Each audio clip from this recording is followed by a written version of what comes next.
download your free patterns and recipes by clicking the link in the description. Every day this week, a new instructor is streaming live as we're baking, knitting, sewing, and quilting, and they are providing step-by-step demonstrations of these fun springtime projects. If you have questions at all during the event, please leave your comments in the blue chat box that'll be below or in the chat on Facebook and on YouTube. I will be keeping an eye on that chat box, all the comments and questions that come in, and feeding them to our instructor as time allows. Now, as a reminder, I try to get in all of the questions that are specific to the project throughout. Our instructor is going to give little pauses between the steps where we can get to those. But if you have any general questions, don't be afraid to add those as well. We'll get to as many of those at the end of the session as we can. And with that said, I am going to bring on today's instructor. We have Master Pastry Chef and Craftsy instructor Colette Christian with us. Hello, Colette, and thank you for being here. I'd love for you to start by telling us just a little bit about yourself and what project we are going to dig into today. Hi, Leah. Hello, everyone. Welcome to my kitchen. Today, we're going to make an Easter bread wreath that is, in Italian, it's called a pane di Pasqua. As for me, I've been a Craftsy instructor since 2012. I am a certified master baker, and my mission in life is to help you make your baking life better. I'm a big believer in consistency and establishing good baking habits so we have the best possible outcomes. So the first thing we have to do in making our Easter bread wreath, pane di Pasqua, which is basically a sweet dough, is to make that dough. So I have all the ingredients meased out. I'm using a stand mixer and the dough hook. So we're going to talk about temperature. That's important for this recipe. So the first thing we're going to start out with is 80-degree milk. Now in order, especially when working with your yeasted doughs, pick up an instant read thermometer so you can check the temperature of the water or the milk, whatever liquid you're using. If the recipe doesn't have it, usually, in general, defaulting to 78 or 80 degrees is a good place to start. All right, so I'm gonna 80-degree milk in the mixer, and I'm gonna sprinkle my yeast on top. Now I'm using instant yeast, which is a concentrated yeast. It's readily available. Usually, you can always find it online, and you can use, it comes in two types, the red and the gold. The gold is better for sweet doughs, so I am actually using the gold. If I only had the red, it would work too. So I'm gonna take my whisk, and I'm just gonna stir it 10 seconds, and then we'll let it sit for a couple minutes. On the recipe, it says 5. All right, there we go. So while that yeast is dissolving, now really quickly, some of you may know all about instant yeast, and you may have heard that you can mix it in with the flour and you don't have to do this hydrating step. I will say, for this particular dough, which doesn't have a high level of hydration or ratio of liquid to flour, it's not a bad idea to pre-hydrate the yeast and the milk together. If you don't, it will still work. All right, let's let that sit. And I want to talk about the Easter eggs. Now, our Easter wreath has cooked, hard-boiled, dyed eggs in the wreath while it's baking. So what's important is that we slightly let me take it back a notch. Normally, hard-boiled eggs, and we all have our way of making hard-boiled eggs. We cook them until they're done, but we're gonna take them 3/4 of the way. You have the instructions in your course materials, and then I dye them with food color. I used gel color, a 1/2 to 3/4 of a cup of warm water, and a tablespoon of vinegar, white vinegar, and look at the gorgeous colors. Now, there's nothing wrong with the Easter egg dyeing kits we find in the supermarket, but if you have gel color on hand, you can always dye eggs. So that's how you do that. All right, now, magic of TV, 5 minutes. We're gonna go ahead and finish mixing our dough. The yeast looks great. It's softened. That's exactly what we're looking for. Now, this is not a terribly rich dough. It has only 1 egg in it. So we're gonna add that egg now. And then I'm gonna add a little fiori di Cicci, I can't say this, Sicily, flowers of Sicily. That's the English. It is a blend of orange extract and vanilla extract. You could just use vanilla or any extract that you like. All right. But the flowers of Sicily, fiori di Sicilia, and I know I'm saying that wrong, but that's okay. That gives it that sort of that Italian flair. All right. So now let's recap. Milk, yeast, egg, and extract. Next, all the flour. And we're using all-purpose flour because we want a very tender dough.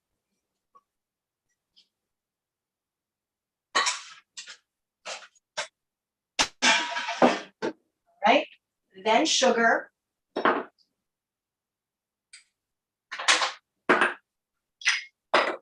And I'm going to add a little bit of zest. You can use orange zest. You can use lemon. Oh, this smells great. I wish you were here. That's enough. Now, there is one ingredient that has not been added, and that is the room temperature butter. Here's a trick with sweet doughs. If we let our dough get a little gluten development before we add the fat, the dough will be stronger. What happens is the butter will grease the gluten strands and inhibit their formation. So we let them form a little bit, and then we'll add our butter. 2 minutes on medium. Well, we always start on low, and usually we only go as high as medium low, but I've got a tip for you, just so you know if you have to increase the speed of your mixer. You're going to need a spatula or a bowl scraper because we're going to have to scrape down probably halfway through our 2 minutes. And I apologize if I sound loud. I want to make sure you can hear me over the mixer.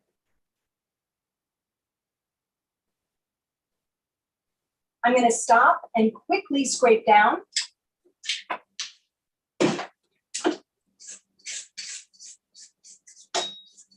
All right.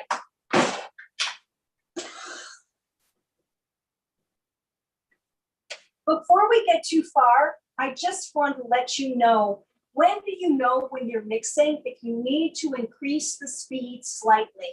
Your mixer will start to whine.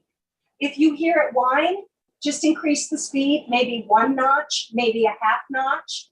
The mixer will quiet down and your mixing will continue.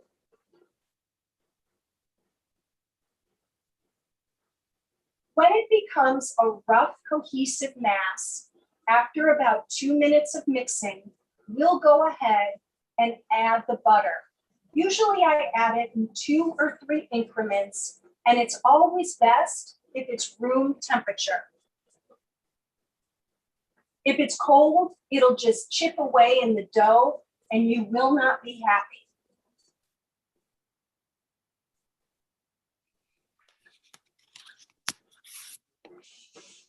Right? the other thing the dough does is it likes to climb up the hook. So it's important to scrape it off the hook if it does that. All right, that's been about 2 minutes, and that was a true 2 minutes, not a TV 2 minutes. And I'm going to add half of the softened butter. As soon as it's in, we're going to add the other half. Then the dough is going to mix for 5 timed minutes. And I'll ask Leah to feed me some questions while the dough is mixing.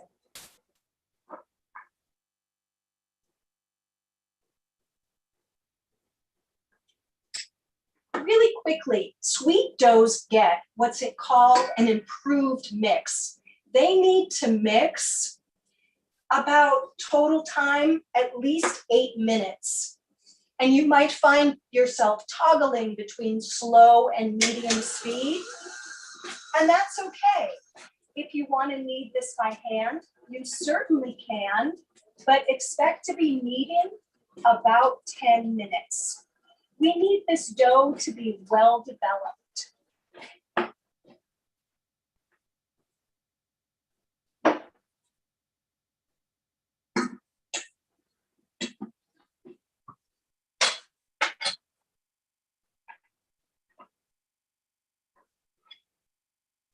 Tidy up a little bit here. Leah, any questions? Yes, I do have some questions lined up for you. So if you're ready, here we go. I'm going to start with one from Cheryl. Cheryl has a bread machine, uses it frequently for pizza and rolls to be shaped and baked. Would this work for this particular recipe? Yes, you could take it through the bulk fermentation stage. That would work great. Great. Nicole has a question, and this is really great if anybody else is just joining and missed the very top of today's project. Nicole has a great question from step number 1. Was the milk slightly warmed, cold, or room temperature? Excellent question. The milk was 80 degrees. So I took it out of the fridge and I just zapped it in the microwave for about 20 seconds. And I was very disciplined. I made sure it was 80 degrees, no more, no less. That's really important. And the reason quickly, I know I always talk too much and I apologize. If our liquid is too warm, it can compromise the final product as far as the crumb structure goes. If it's too cold, it'll still work, but the bulk fermentation and proofing will take longer because the dough is cold. All right, I've got 2 more questions at the moment. The next one comes in from Holly. Holly is asking, are there imperial conversions for measurements? This recipe is in grams right now. It can be put into ounces. What you're going to do, it's an easy, and it's a good math. It's a good math workout for your brain. You take the grams, you divide it by 28.35, whatever it is, like 350 for the flour, divided by 28.35, and then whatever that is, if it's 0.4 or under, round down. If it's 0.5 or up, round up. So grams are the most accurate way we can measure our ingredients for baking. All right. So one more, Leah, and then we're going to look at our dough. Perfect. This is something that might be jumping the gun just a little bit, but I want to get you thinking about this question now so that you're ready when we get to this step. Millie is curious about the hard-boiled eggs. Millie asks, if we don't want to put in the eggs, is there anything that we should be doing differently with the wreath as we go through the project? Millie, hold that thought. I have dough on the shelf below me. We're going to actually form we're going to form a wreath, and we'll talk about with eggs, without eggs. There's just a slight adjustment if you're not using the eggs. All right, everyone. This dough is gorgeous. And I would say that was about 5 minutes. Now, if you would like, You can take it off the mixer and just give it maybe 15 seconds on your work surface. Oh, by the way, you want to have a buttered bowl ready. Usually the rule of thumb is the fat in the dough is the fat in the bowl. You can make a little song out of that if you want. All right.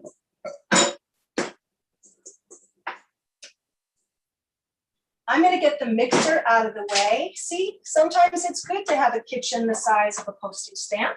There we go. Okay, so I'm going to get this so you can see it. It's got good gluten development. It's strong. It's beautiful. And it's a real pleasure to knead. So you can just give it, it doesn't need much. And as I said, you could do it completely by hand if you like. We're going to push, fold, and turn here. Put here. Push, fold, quarter turn. Push, fold, quarter turn. Push, fold, quarter turn. And then if you like, you can go right, left, right, left, right, left. Stop, because this dough is it's fully mixed. It's beautiful. And I'm going to anticipate a question. How do you know if you have overmixed dough? It will get tears and stretch marks on the surface. All right, now we're going to put the sweet dough in the buttered bowl, and I'm going to flip it. Cover this with plastic wrap.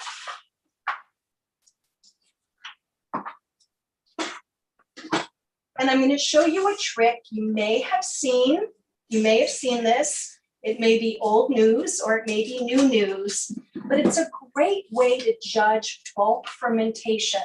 So there's 3 stages of carbon dioxide gas development in the life of a yeasted dough, and this is number 1.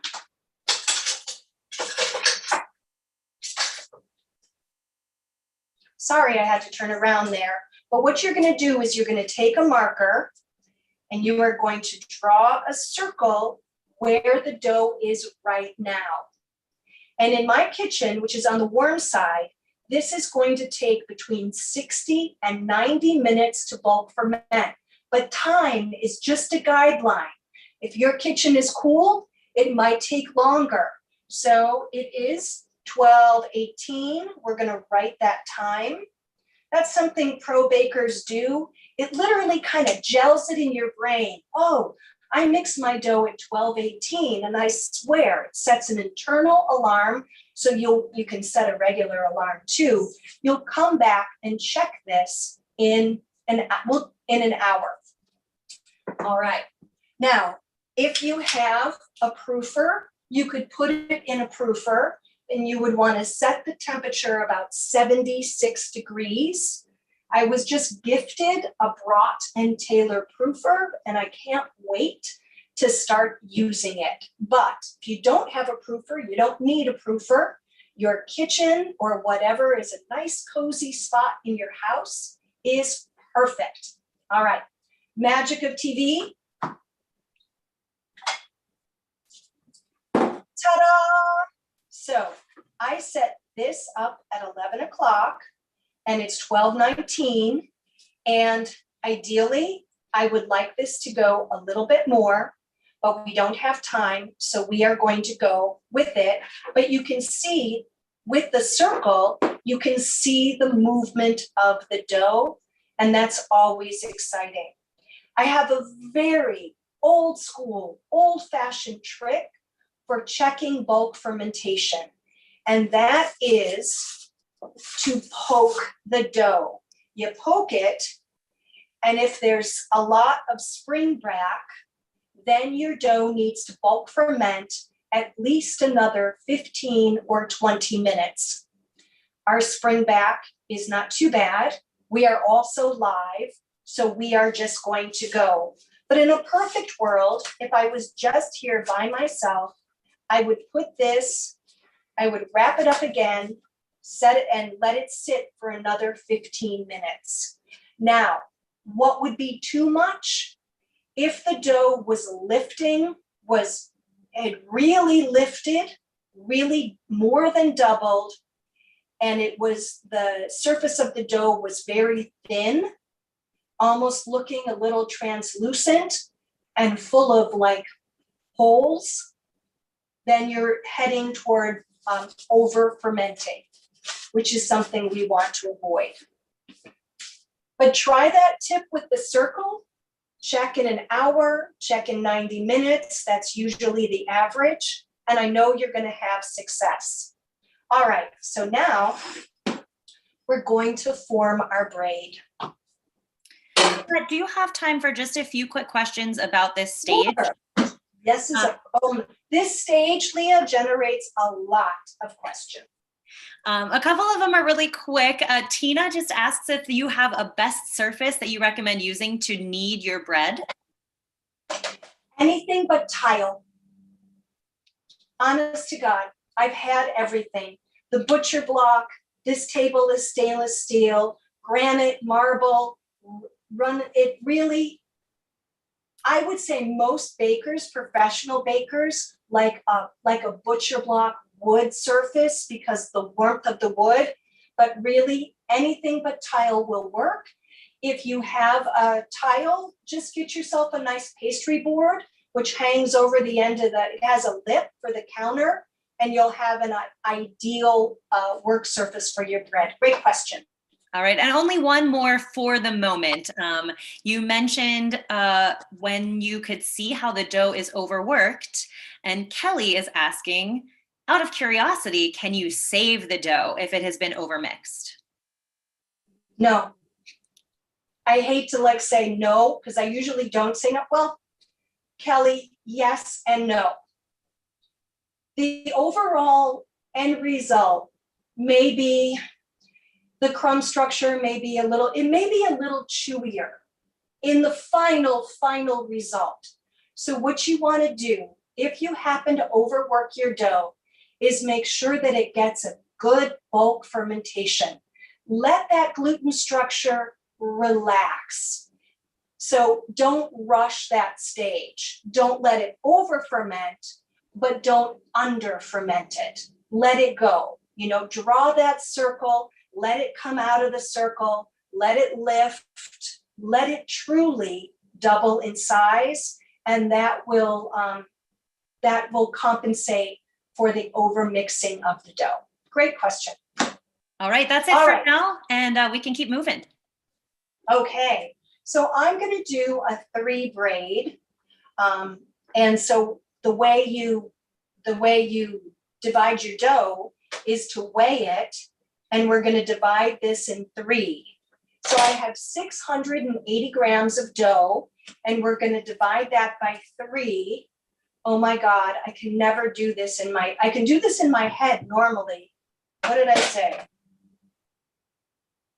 678 divided by 3. Okay. This is lame, everyone, but hey, that's okay. We're live. Doesn't matter. I'm going to just get my calculator.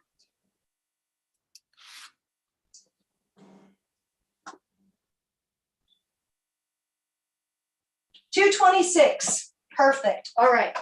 So then we're going to divide this into $2.26.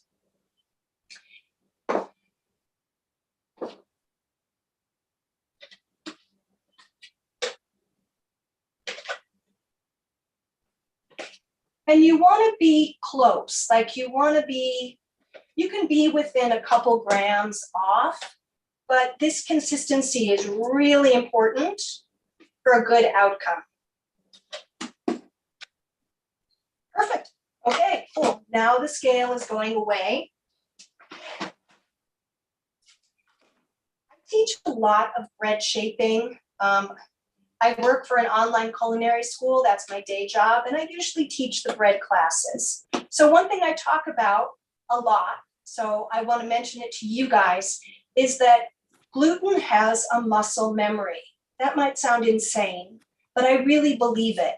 So if we're going to braid our dough, once we've scaled it pre-shape it into a short cylinder.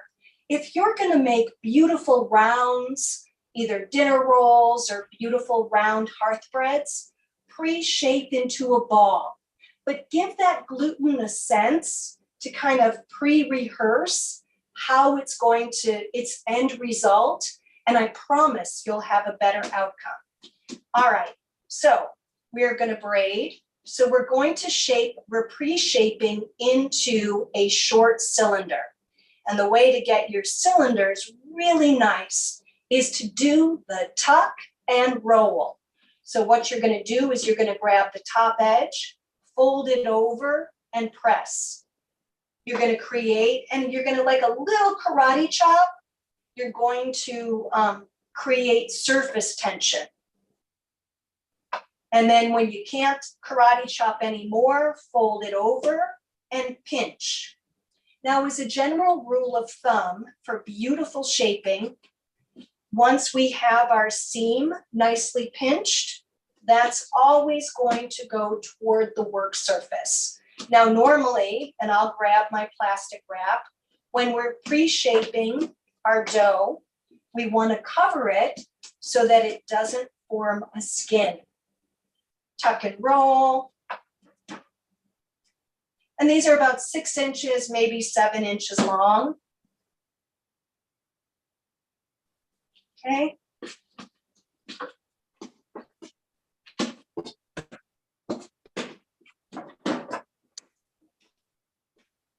Okay.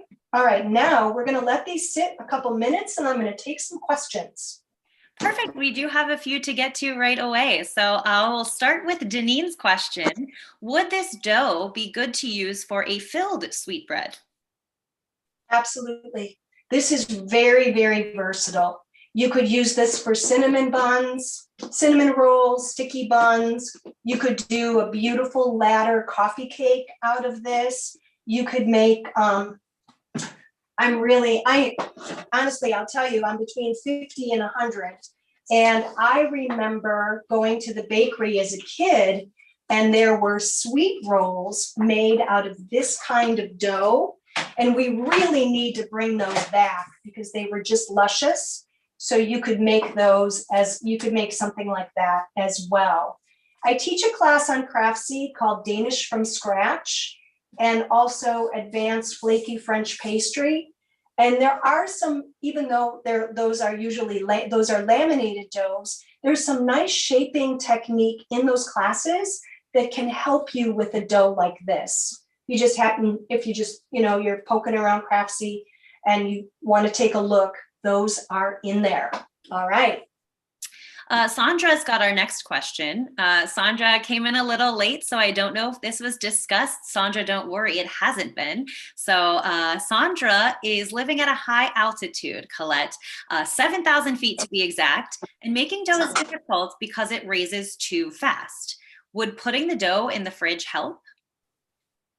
It can, but before you put the dough in the fridge, reduce the yeast by 10%. And you can manipulate fermentation with cooler liquid temperatures when you mix the dough. So maybe instead of 80, use 75-degree water to mix your dough to compensate for the proofing being faster. So less yeast, 10% yeast. So for example, if this is 12 grams of yeast, you're going to 1.2, then you'll use 10 or 10 would be, you'll just reduce the yeast.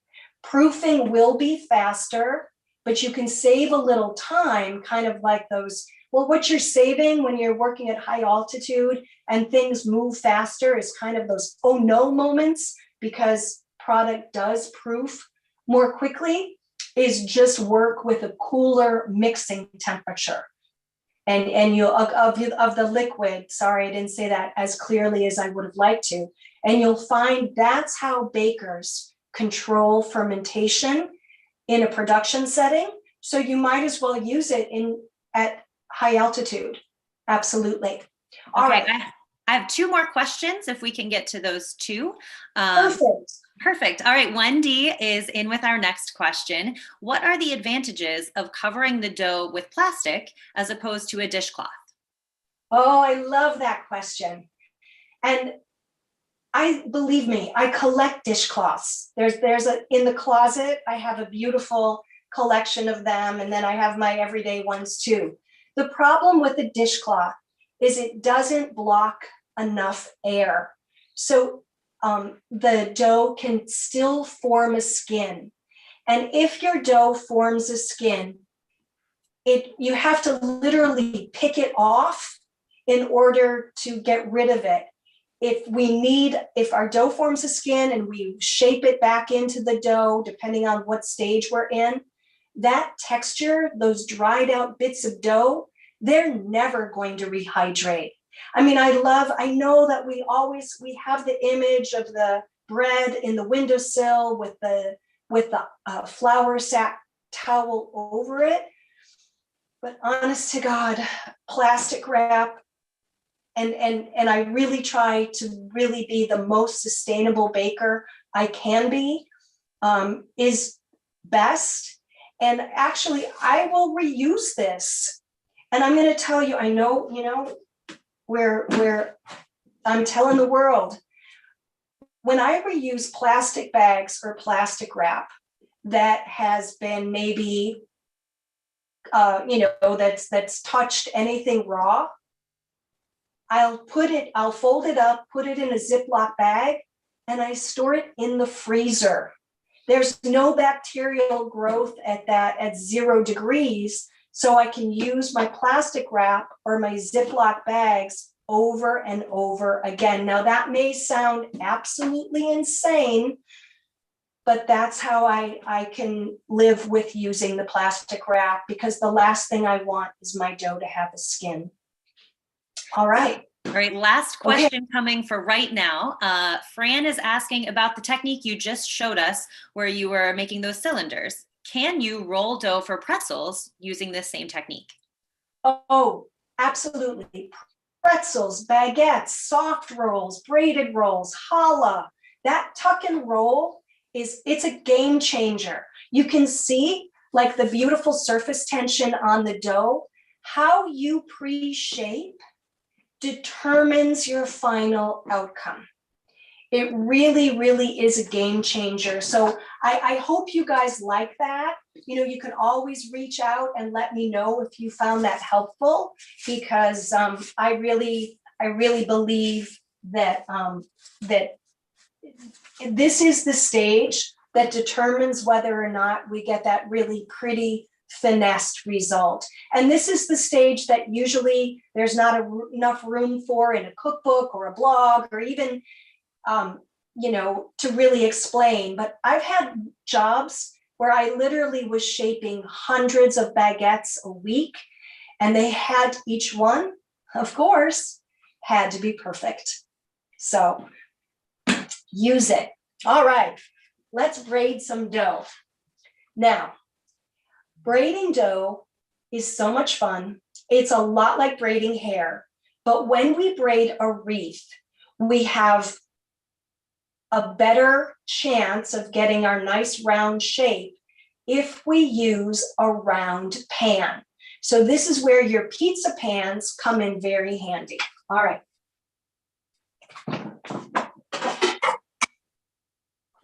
So this is my pizza pan, and I have one of my pizza pans.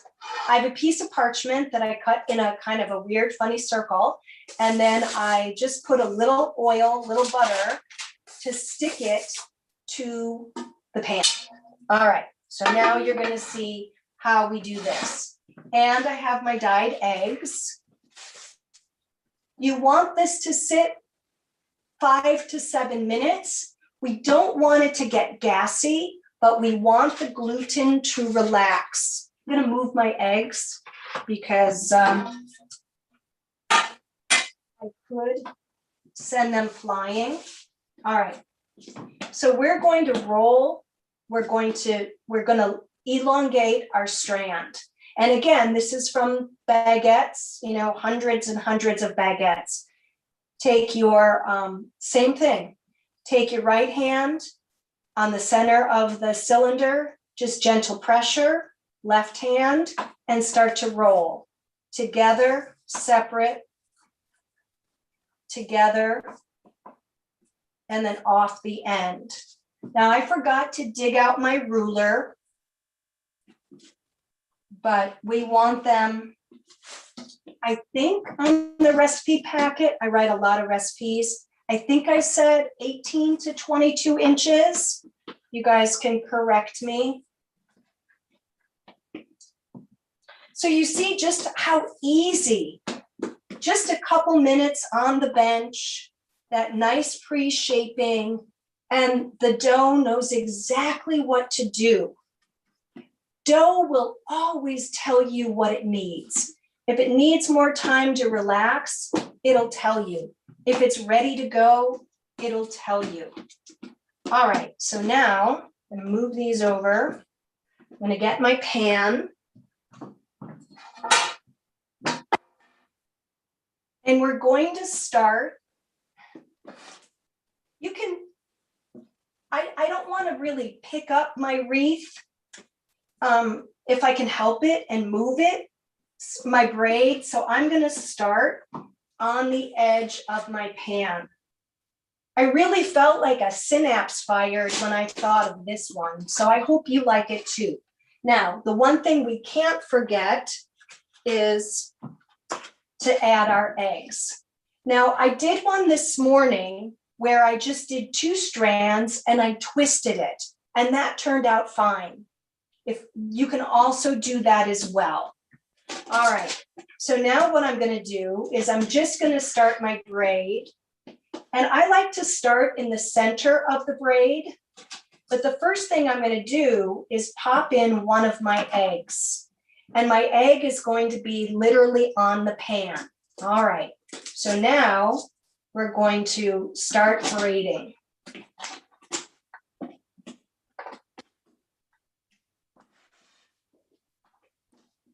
All right, you guys, let's see. And then I don't want to get too much further, and I'm going to pop in another egg.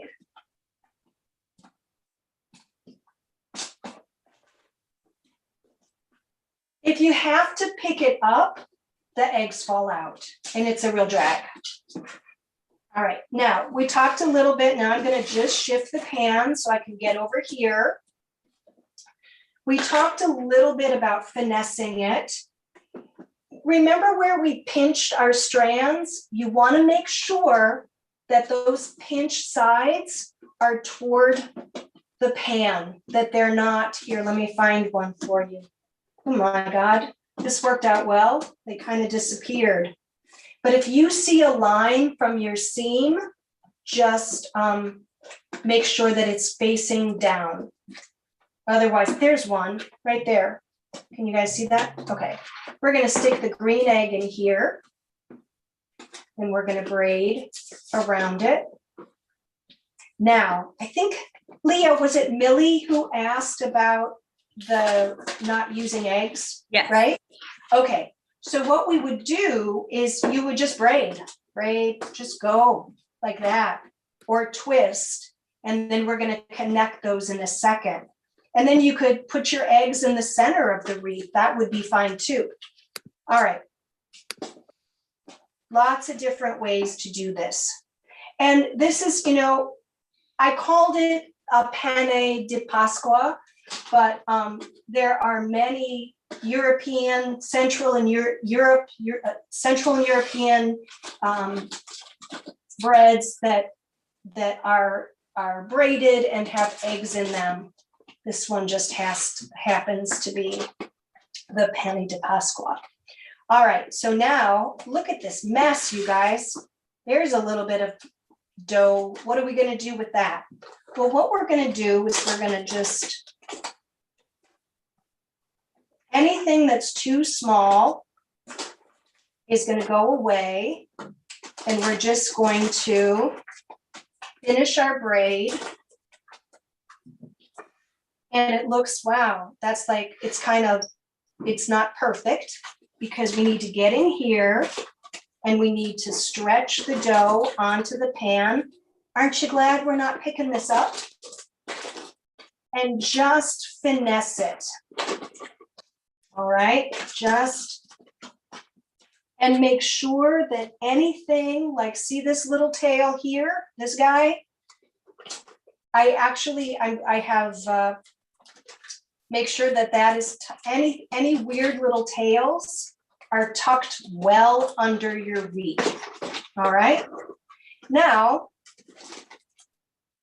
I'm happy with this. I wish I had one more egg, but I don't. So that's fine. Now, this needs to proof. And so that is the second phase of carbon dioxide productions in the life cycle of a yeasted dough. And that happens at a nice cozy temperature of between 76 and 80 degrees. So if your kitchen is cooler, it's going to take longer.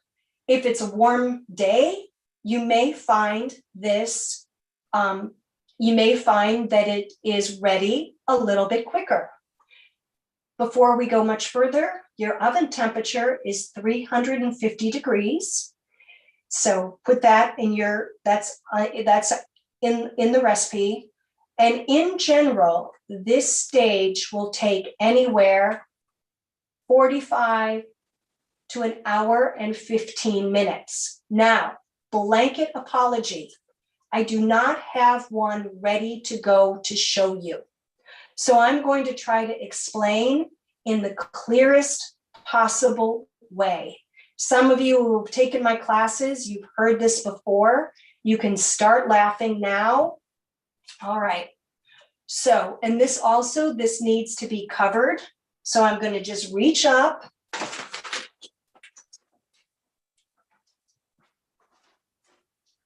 This is a large Ziploc bag, actually. Hold, I can't reach it. And what I'm going to do is I'm going to slide the braid into this bag with no humidity. Here's another tip that's worth watching, I hope.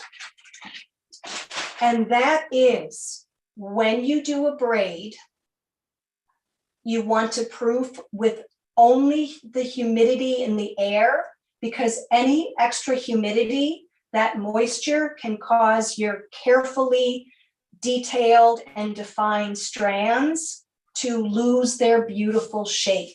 All right. So my guess at this kitchen temperature, in about an hour, as I said, you can start laughing. What I'm looking for is this is going to look like it took a breath and held it. When you squeeze the sides, there's no spring back.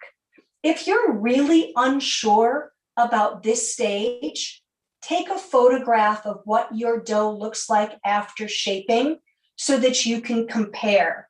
Unfortunately, when it's shaped, we can't draw a circle like bulk fermentation. And this is the stage that many bakers really have questions about. So to recap, it's going to lift, kind of like the choir when it's getting ready to sing, or an orchestra when the conductor is like, let's go. And then also when you squeeze the sides, no spring back.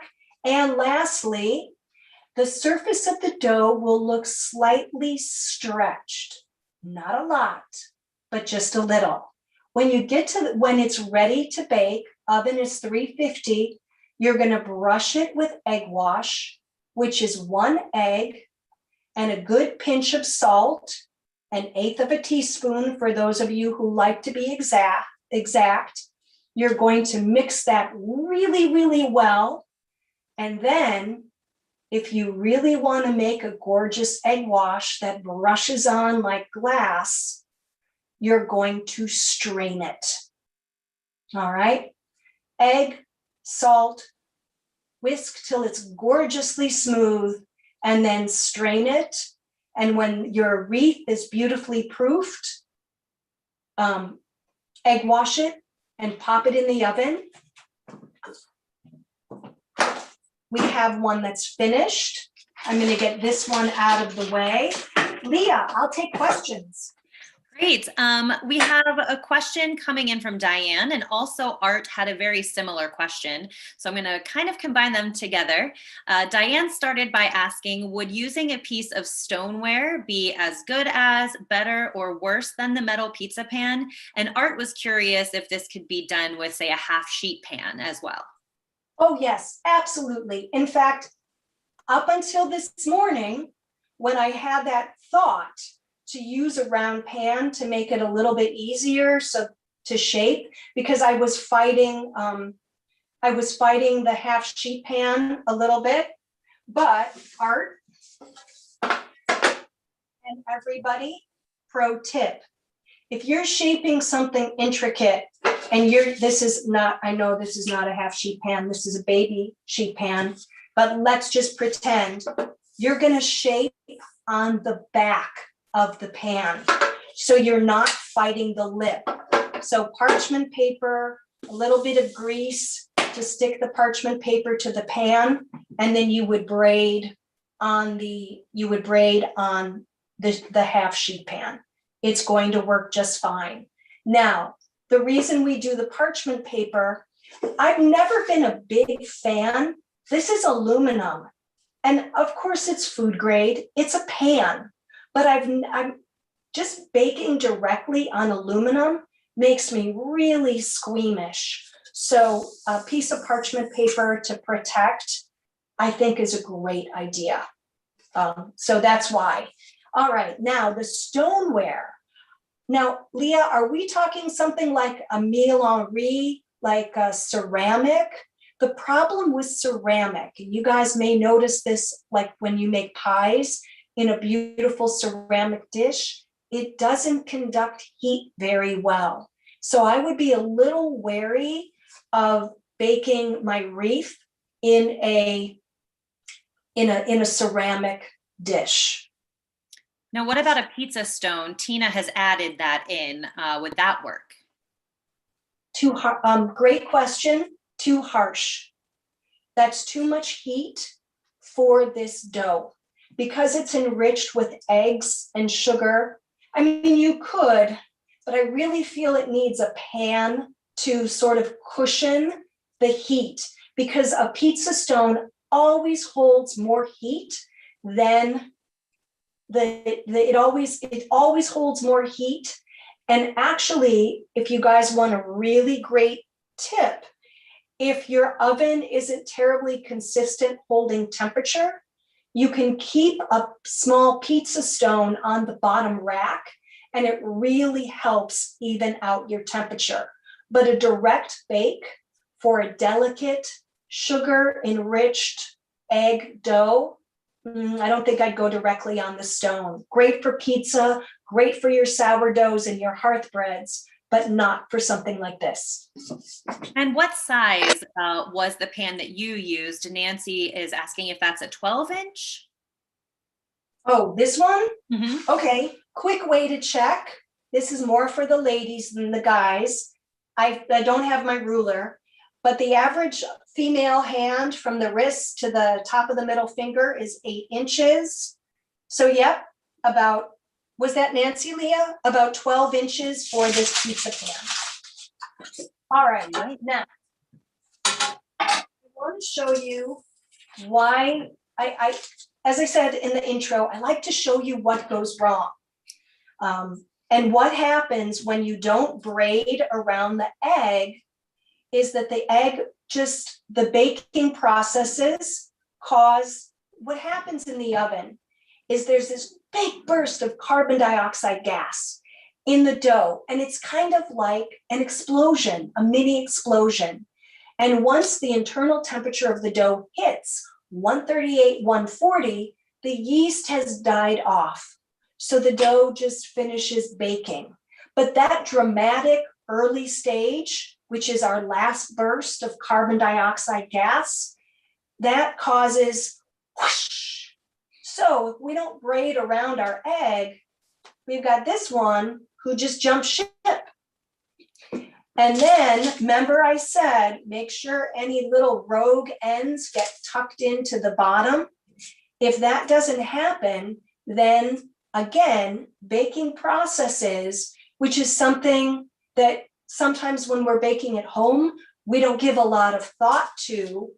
They're not the most fun things to think about, but when we're shaping, we have to think about them. So I'm going to take the pink egg away. We'll say bye to pink egg. I'll make them into egg salad later on. And then we're going to pretend this is perfect. And I'm just going to do a quick garnish and I'll take questions. And Leah, we're pretty good on time, I think. Absolutely. Did you want a question now or do you want to do the garnish?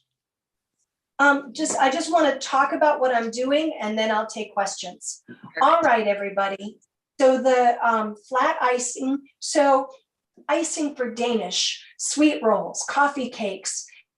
Usually that's called flat icing because it dries pretty, it lays flat, it dries flat. I don't know who decided to call it flat, but it's flat.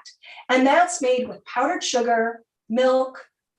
This recipe that I'm giving you, I've had for years and I just love it. It's got a little melted butter, a little bit of milk, a little bit of vanilla extract and the powdered sugar. No need to sift if someone's thinking that question.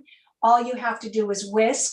And if you want to customize this flat icing, I think I put it in the recipe, you can switch out the milk for lemon juice or orange juice or lime juice to match whatever it is you are trying to garnish. All right. Now in a big bakery production and all the trays are lined up, a lot of bakers will put on a glove, put it in the icing, and then just go to town striping their product. And it is so much fun. Oh my God. But at home, I use a whisk.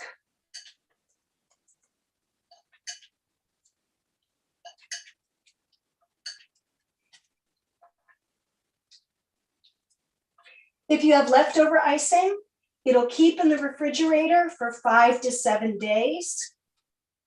And isn't icing just a miracle? You can't even see where I had like those teaching moments. They just disappear. And we can take some, I've got these little dragées for garnish. You can also use sprinkles or nothing.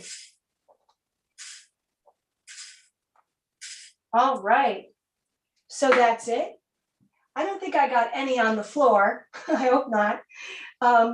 That is our Easter bread wreath. Oh, Leah, I have to tell them how long to bake it.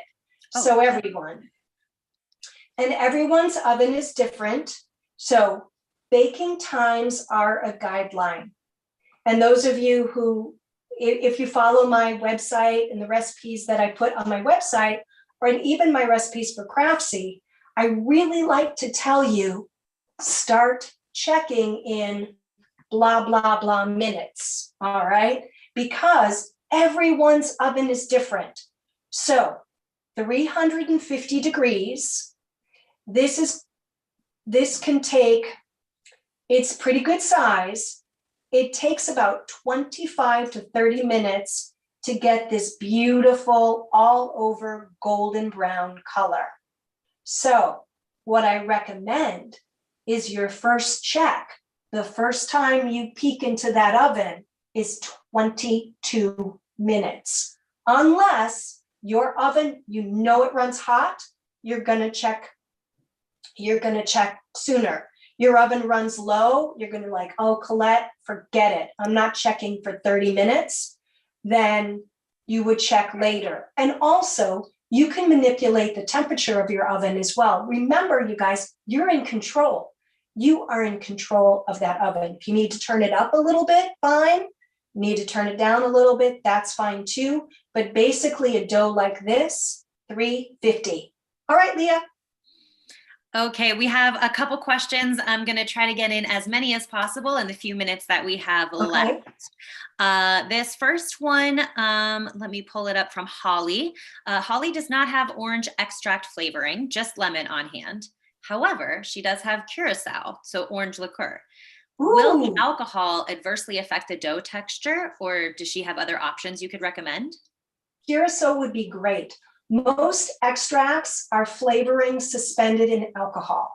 So unless you get the alcohol free, alcohol is alcohol and the medium that's created in the lab to simulate alcohol. They are the best medium to hold flavors like orange, like vanilla, like lemon. So definitely use the curacao. That would be fine. And the alcohol should burn off in baking. And it's Okay. such a tiny amount. It's not a thing. Great All right, question. perfect. This is a super general question coming in from Graciela. Graciela lives at sea level, and her kitchen seems to be 29 or 30 degrees centigrade. If you have any advice for a kitchen that kind of runs at that temperature, I'm sure Graciela would appreciate it. Well, first, the good news. Graciela, at sea level, I notice really good results with my yeasted doughs. Not that I've lived actually all over the country, and I just noticed really nice results. So it's not a bad thing. But just to clarify, Leah, so the temperature of the kitchen, so her kitchen runs on the warm side, correct? That's what it looks like to me, yes. All right, so maybe a little partial bulk fermenting of yeasted doughs in the refrigerator. Or, like I suggested to our viewer with high altitude, I'm so sorry, her name escapes me. You can start by using a liquid that's a few degrees cooler, maybe mix at 70, temp your liquid at 75 degrees, especially if we're working with instant yeast. We don't have to worry about the cooler liquid temperatures. If we're working with active dry, we have to be at least 90 to dissolve the capsule that surrounds the live yeast cells with active dry yeast. So Graciela, so manipulate either refrigerator or water or liquid temperature. Okay, we have about 2 minutes left. So what I'm going to do right now is actually just give Colette a final comment, anything that she wants to share with us about this project that she wants to send us off with at the end. And then I'll be back with a few quick reminders before we say our official goodbyes today. So first, Colette, let's hear your final thoughts. I just hope that you guys try the wreath. If you're looking for a centerpiece for Easter Sunday or any of the upcoming spring holidays, I think you'll have a lot of fun with it. You can fill it in the center with all sorts of fun stuff, whatever you want to do. You can get totally creative with it. My goal, I know working with sweet doughs can be a little challenging. And in order to get the best outcomes, some of the tips that I gave you, like holding back the fat until we get good gluten development, and what to look for bulk fermentation and proofing, will be helpful and inspire you to try other yeast sweet dough products. Sweet doughs, it's really, I love making laminated doughs, but sometimes there's just not the time to do it. I know that might be a little bit of Colette heresy. I don't know, maybe that's blasphemy. But sweet doughs are totally within our reach. And one final thought, you can make the dough toward the end of the day, let it bulk ferment for 1 hour, put it in the refrigerator overnight, no more than 15 hours, pull it out, let it warm up for an hour, and then shape proof, whoops, I'm tearing the place apart. Shape proof, egg wash, bake. There we go. All right, so with that final bit of advice, we are wrapping up today's session. And we would, of course, love for you to be sharing your projects with us. So if you're making anything from the series this week, please make sure that you're using the hashtag #ShareCraftsy. That's a way that we can collect all of the work being done in the wonderful community that we have out there. And maybe you'd have a chance to be featured on Craftsy itself. So use that hashtag again. It is #ShareCraftsy. And then my final reminder is to make sure you join us tomorrow. It's going to be our last day of the Spring into Crafting mini-series, and we are streaming live with Mr. Domestic. That series tomorrow starts at 2 p.m. Central, and Mr. Domestic is providing a live tutorial on making a woven spring basket. And you can download those materials, the list, and the free pattern right now using the link in the description before tomorrow's event. You can find the mini-series schedule in the video description. And with that said, my name is Leah. I'm going to say farewell to you today, but we hope to see you tomorrow.